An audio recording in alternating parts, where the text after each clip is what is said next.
Good morning, everybody. It's Ned over at My Philippine Dreams and to the E to the D over at MPD, coming at you from Dumaguete City, the city of gentle people. Good afternoon, one and all. It's afternoon here in the Philippines. The purpose of this video is basically educational, and it's to also document a recent occurrence that allegedly happened up in Cebu City and has since gone viral. It's also being reported at this point on multiple news agencies. ABS, Philstar, Sunstar, all those people are actually picked up on this viral story. And basically, what's happened is okay, first off, before we go, let me preface by saying this. We are tourists, we are guests in foreign nations, as expatriates, as tourists, doing whatever we're doing. We're also subject to the cultural mores. And also the laws, rules, and regulations of those foreign countries.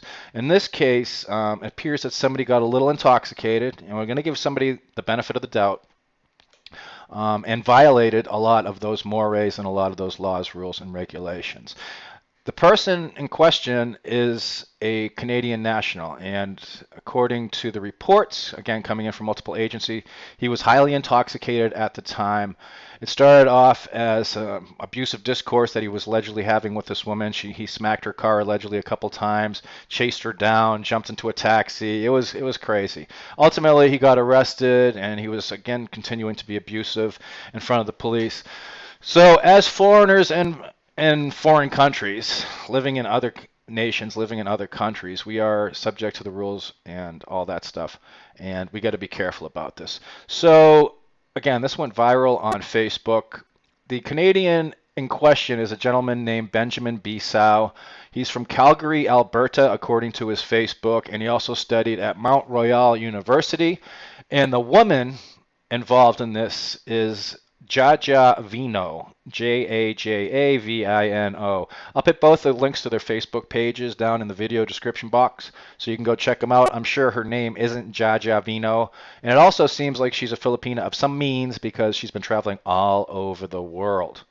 So this is the post that she put up on her Facebook, and if you go down the video description box, you can click that, and you can go to her video, her Facebook, and you can actually see her description of this.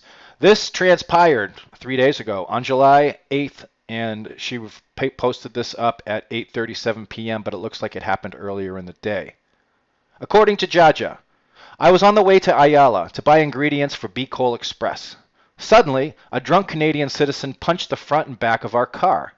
I got out asking what was that for. He replied saying, quote, allegedly, all Cebuanas are prostitutes. What do you want? How much? I want to have sex with you tonight.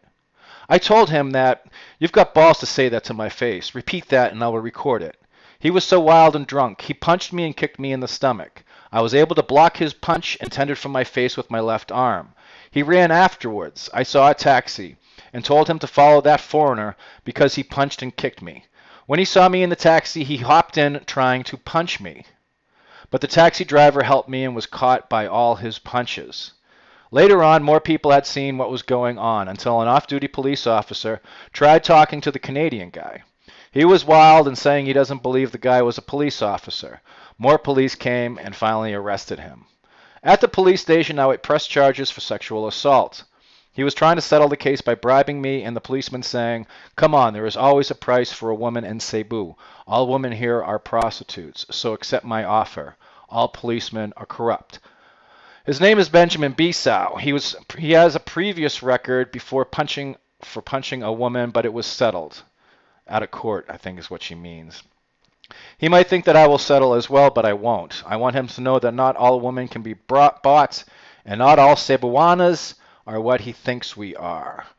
And then she went on to say, finally, thank you to the taxi driver and policemen at the respective stations who helped me out. Okay, so again, there's no video documentation backing this up. Originally, this was going around saying video going viral, but it was actually just this Facebook story that this woman's telling.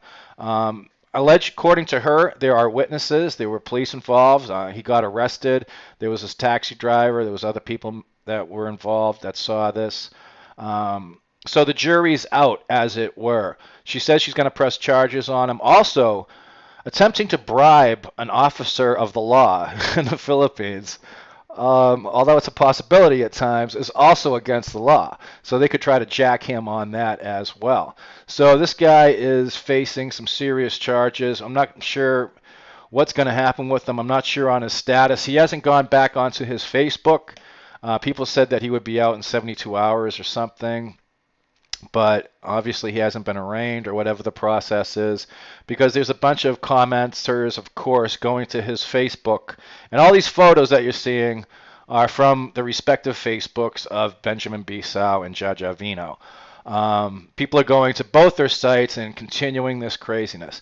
Now, as a foreign national who's been living in the Philippines for almost 5 years now, when things like this happen, when an incident like this happens, uh, you're going to see a lot of public outcry. People are really going to get involved in this, and there's going to be a whole bunch of anti-foreigner sentiment going around, and that's something which is kind of ironic, considering what's going on in other places around the world.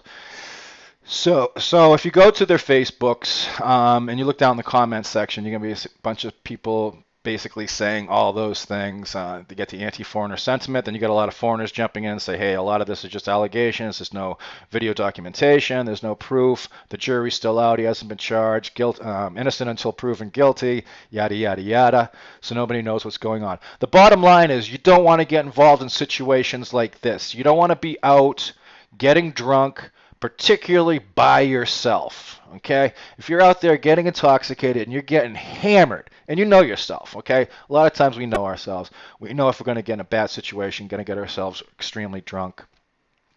Don't be going out and causing all kinds of chaos. You want to have a support group. You want to have people that are going to be around you to protect you from yourself in situations like this if need be.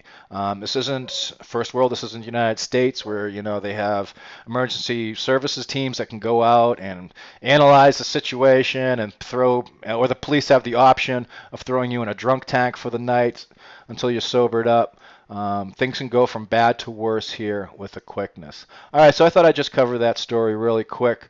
Let me see how many people are watching this live stream. Oh, okay. This is Ned over My Philippine Dreams. Don't get intoxicated and start punching people's car or calling people prostitutes. I'll see you next time. Keep dreaming. Keep the dream alive. And as it were. Peace.